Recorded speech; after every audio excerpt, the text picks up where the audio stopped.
Hello everyone, and thank you for joining us for this webinar. We're excited to bring you this overview presentation on ETAP 22 and to show you how easy it is to migrate from legacy software. ETAP is an integrated and intelligent digital twin platform driving sustainability through design, automation, operation, and optimization of electrical power systems. This major release includes new solutions and features, plus many enhancements and time savings improvements. Through this webinar, we will showcase key improvements and help you understand what's new in ETAP 22, tips and tricks, and the benefits of migrating to ETAP. With that being said, let's go ahead and begin the import conversion. By opening ETAP, we can either create a brand new project, either from the new Launchpad. So on the ETAP Launchpad, it provides the ability to either open a project, which is the same thing as going to the file pull-down menu, browsing a list of recent projects.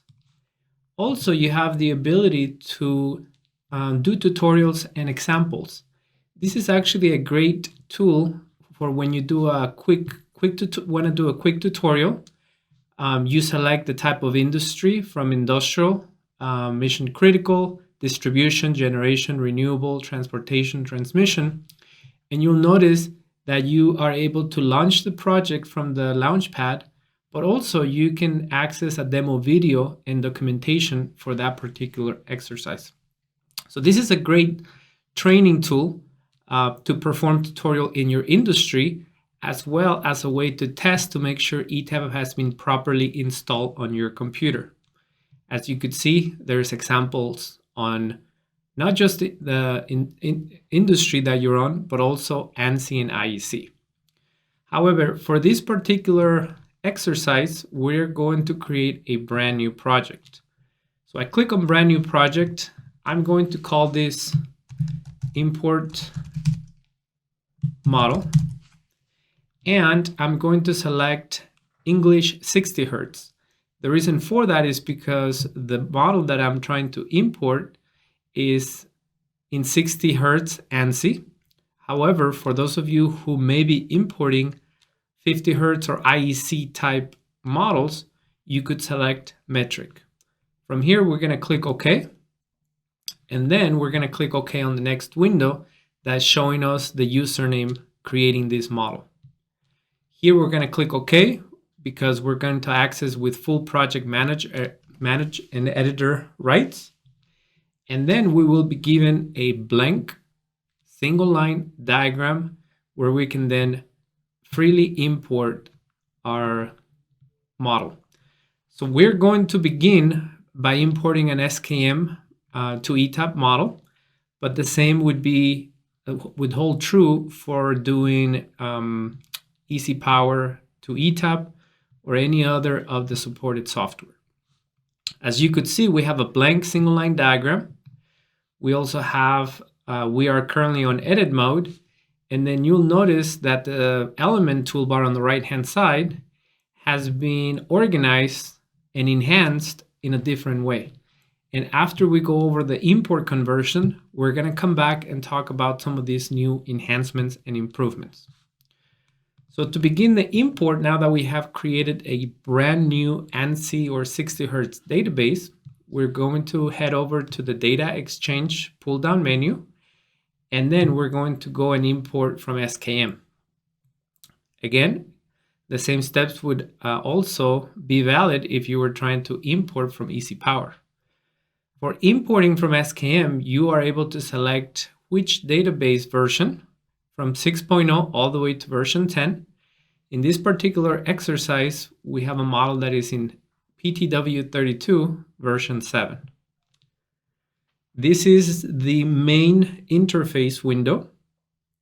And at first, it looks like we have a lot of options, but in reality, we're going to break them down into individual options and what they do.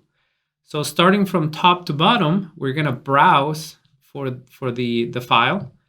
The file that we're going to open is basically an SKM file that ends with PRJ. So we head over to the project folder containing the whole entire database, ETAP would allow you to see the PRJ extension. Obviously, there's going to be a lot more files that go along with it, but we only get to see the main database or the PRJ file. We then see that ETAP gives us a list of all the DRW or single line drawings. Many of these drawing files, however, belong to individual TCC files, as you could see here. We do not want to import every single one of these TCC DRW files. So what we do is we're going to go to select. We're going to browse by size. We're going to sort by size. And we're going to select the largest one or the largest set of single line diagrams that make up the bulk of the single line diagram. Again, we want to stay away from selecting individual TCC single line diagrams. The reason for that is because ETAP will import the TCC automatically and generate its own single line diagram for that particular TCC. So following that advice, we're going to select the largest single line diagram. In this case, it's called overall.drw. There's a couple options here.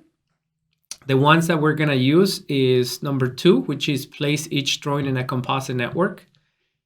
You want to always have this option in the event that you have multiple DRW. This makes sure that any other single line diagram will be placed inside of a composite network.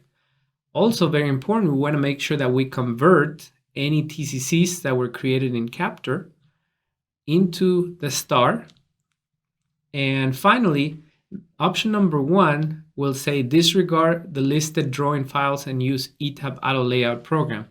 We only want to use this option when we do not care so much for the original layout of the model.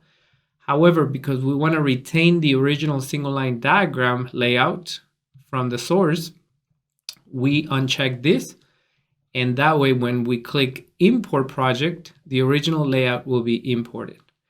You'll notice that we are using the ETAP, the latest ETAP library file. And also there is a mapping file that we're looking at. This is an Excel format. That means that you as a user can enhance it. So as you begin to create more and more of these conversions, that lookup table can be enhanced, and I'll go over what that lookup table essentially is doing, but it's regarding the library map. So what we're going to do next is after we've selected the project, the largest single line diagram file, we're going to click on lib map. We click on lib map, and that's essentially the command to read all of the protected devices and map them. So this section, protected devices are organized into fuse, low voltage circuit breaker, which includes pretty much thermal, molded case, and also static or main power circuit breakers, and relays. And there's 3 sections to this report.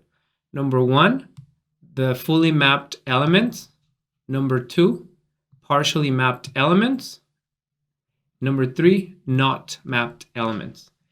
And this is very important because as we're doing this conversion, this is letting us know to pay attention to certain elements. So we minimize this, head over to the protected device library mapping.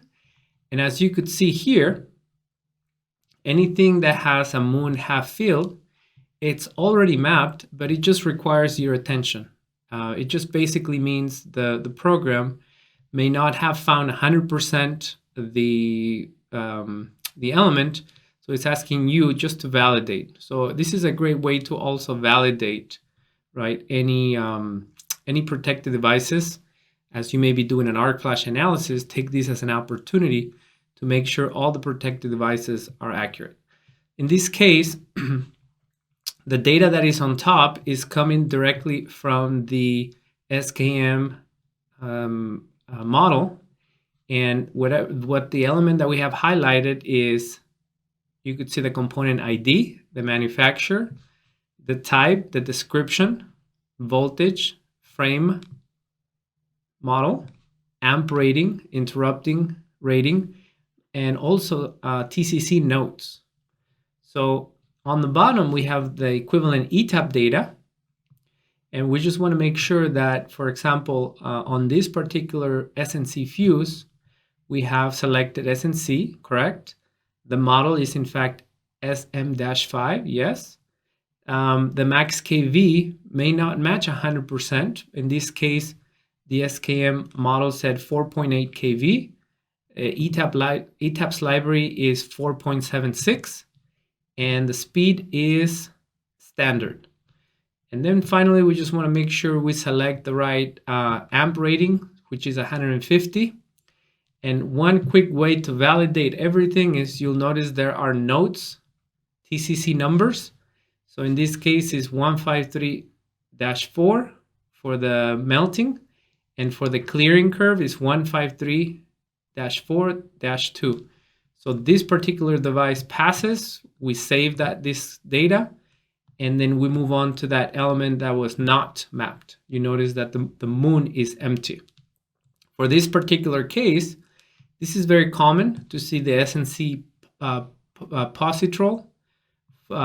This particular fuse is K speed, 13.8 kV, and the amp rating is 15.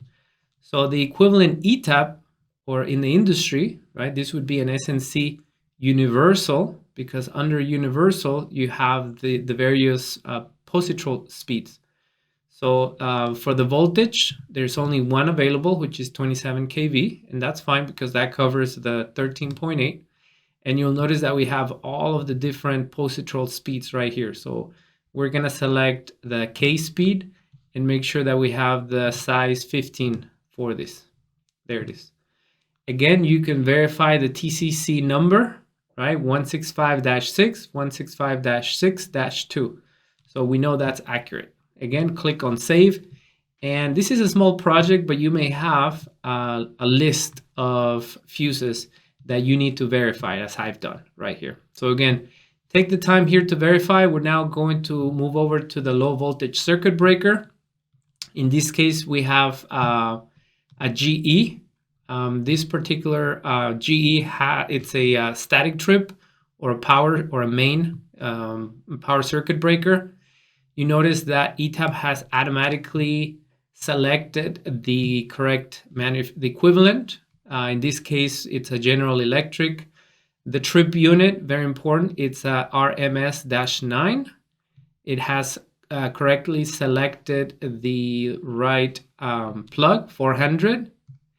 And finally, you'll notice that on the right-hand side, you have the long time pickup, and that is set to 0.7 with a long time delay of 1. Everything else is fixed. So the instantaneous is set to 1.5 as shown there. Let's move over now to the relay, and the same thing. Just verify that this is in fact a Westinghouse CO11, which it is. You'll notice that you get to specify whatever inverse curve that you have under curve type. So this is correctly set to CO11. We have the correct pickup range, and then the pickup is 0.5. The time dial is correctly set to 0.5.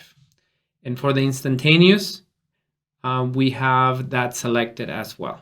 So now from here, as soon as we click OK, ETAP will import not just the protected device settings that we mapped, but also the entire single line diagram. So here is what this project single line diagram looks like. And the first thing we want to do is clean up any locations that are questionable or that have alignment issues. So in this case, we want to focus on this particular section. You'll notice that a couple of these panels are not correctly aligned. So we're going to start from the top most element, in this case, the 2-winding transformer. The reason my entire single line diagram is selected is because it is grouped or rubber band together. So I'm going to right click and uncheck group. That way I can pick individual elements as shown here. And then we're going to enable this template to drop into OLV. This basically enables our rulebook. And as soon as we enable that, you'll notice that this downstream alignment is enabled. So we are asking ETAP to downstream automatically align everything downstream of that two-winding transformer that we have selected. And this is essentially what we get.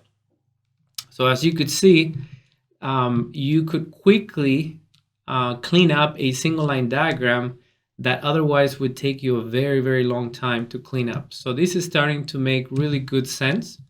It's starting to look really good. To double check that the data has been imported properly, we want to definitely run a load flow analysis, because this will check the system continuity, the connectivity, and also voltage, right? Any voltage mismatch between upstream and downstream portions of a transformer, as well as any missing data. So that's the first thing we want to do. Head over from edit mode up here, top left, to load flow, and we want to run load flow. In this case, we're going to call this load flow report. So this is just the name of the report. Click OK. We are missing just some information on the generator, basically the rating, the KW that was not originally on the model. So we double click on that, head over to the rating, and sure enough, everything is populated except my megawatt or the rating. So again, this is why it's so important to run a load flow, because a lot of times there's data missing from the original file. So you could use this import conversion as a way to double check to make sure the integrity of the data is accurate. So we're gonna go ahead and review that this in fact is actually a 5 megawatt synchronous generator. We're gonna go ahead and fill in that information here for both the nameplate, and we're gonna click OK. And we're going to rerun our load flow analysis again. This time we are able to see power flow. So as you could see, there is an animation of power flow. The way that the animation can be enabled or disabled is up on the toolbar next to the data block toolbar, and right next to the display options, you'll notice that there is this enable flow animation. By default, this is disabled. One of the things you may want to also do is you may want to show the units, right? And you can also toggle the units if you are not sure of the whether you want watts, kilowatts, or megawatts. You'll notice that you could do so from the toolbar on the right-hand side. I'm going to select M for megawatts, and then again enable the animation. So you could start to see where the real and reactive power is flowing for this particular system, right? So you could see how some of those capacitors are providing reactive power support, and where the power flow is going in terms of to your loads. In fact, in this particular instance, we're exporting some power, right, from this side into the grid, as you could see from the arrows. Okay, that's very well. Now that we've imported this model, I want to take an opportunity and show you some of the new enhancements in ETAP 22. The first one being a split bus. And essentially what a split bus is doing is it allows you to split a bus. And the way that works is very simple. As you could see, you right click on the bus, you select split, and that allows you to place, for example, this portion of the single line diagram, right, on a separate portion of the network, right? So now I could take this, put it over on the right hand side. However, everything remains connected. The only thing is you're able to split or separate that bus. Think of it as kind of a remote connector, but for a bus. Okay. The other enhancement that greatly reduces your time is the ability to reduce into a composite network. So for example, if I wanted to reduce this particular portion, my low voltage and panels, into a composite network, very quickly I just highlight the area, I right click, and I select reduce and select convert to composite network. You'll notice that now everything that was highlighted is now organized inside of this composite network. I double click inside this composite network, and as you could see, there is my single line diagram, right? So again, double click on that composite network and my single line diagram is there.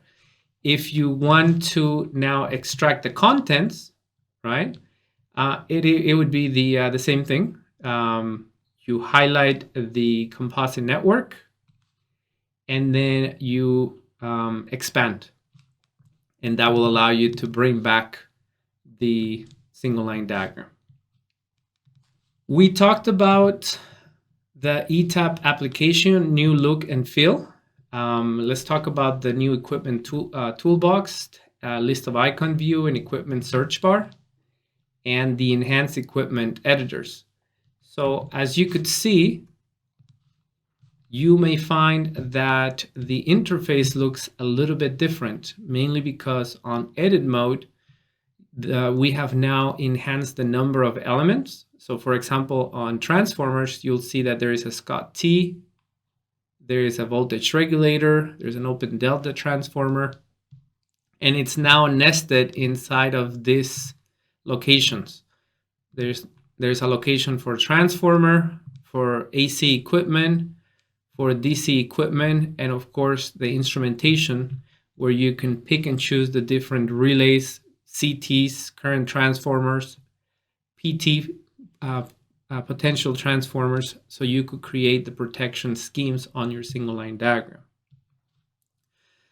More importantly, when you double click on any of these elements, such as this 2-winding transformer, you'll notice that now the different sections where it used to be tabs on top are now on the left-hand side.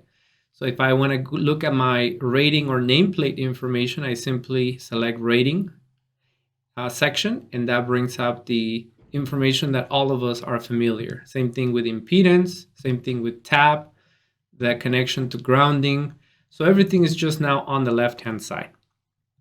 So that's another key enhancement that allows you to more quickly go into the particular section and make or extract data more easily. One of the new enhancements is the network management tool as well. The network management tool allows you to give a view of a tabular view of the device properties. You could customize the columns, the style, the sorting. You could locate devices on the OLV or the GIS view. So you could think of it as another tool to visualize the data on your model. This time is now on tabular view with the ability to do a query editor as well as a quick search. Also equipment resizing. You could increase or decrease an element by simply pressing the plus or minus as well. So let me go over that. If you want to increase the size, simply press the plus key. To decrease, simply press the minus key. Again, these are just tips and tricks for the single line diagram. Let's talk about now the hide and show elements. So again, this is a brand new enhancement in ETAP 22. And let me go over on how you could use these tools to better organize a single line diagram. You may be used to using legacy software where you want the ability to take this branch, for example, and hide that motor from view. That's very easily accomplished. simply highlight the element, right click, and select hide. And then you'll notice that there is this small section here, a diamond pointing down. To extract, right, we simply expand on hide, and then it comes back from view. Let's talk about protected devices, because this is quite important, especially when you're talking about medium voltage breakers. So let's take a look at this medium voltage breaker. Double click on this medium voltage breaker. We notice that the rating is now on the left-hand side. It's neatly organized here on the left. Select rating to go into the library. And just like on cables, it is now very easy to sort through the different manufacturers. So if you wanted to only look at a particular manufacturer, let's say Color Hammer, GE, and Powell, click OK. And the available options get automatically sorted for you. Now, let's say that you only want to look at 1200 amps and you only want to see, for example, 15 kV. And you'll notice how that greatly reduces the time from having to go into each individual bucket to just simply going into the header. Now you could see all of the available Color Hammer, GE, and Powell circuit breakers that fall under these criteria. So again, this is just like using Excel. You're able to go in and search. One additional enhancement I want to go over is also on the low voltage circuit breaker. So when you double click on a circuit breaker, again, we go into the rating to pick a device from the library. You will notice that as you're going and selecting the different available devices or trip units, you will notice that over on the right hand side you have the zone selective interlock. So that's one of the enhancements on this particular ETAP version. You'll notice that on the bottom under trip device, right, you have manufacturer. It's what we have selected, the model, and also it'll tell you whether it has zone selective interlock as part of this trip or not. So this greatly reduces the amount of time as you're searching through the library.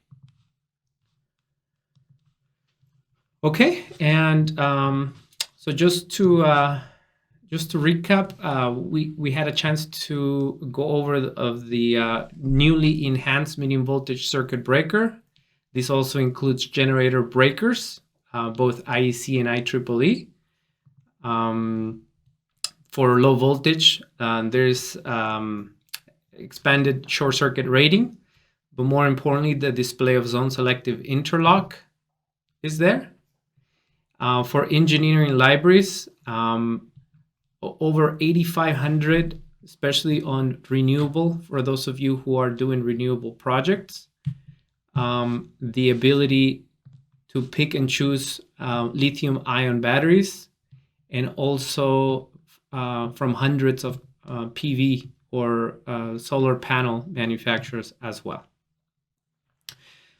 In conclusion, ETAP 22 offers an impressive set of enhanced integrated power analysis modules, new safety capabilities, but most importantly, a digital transformation from legacy software.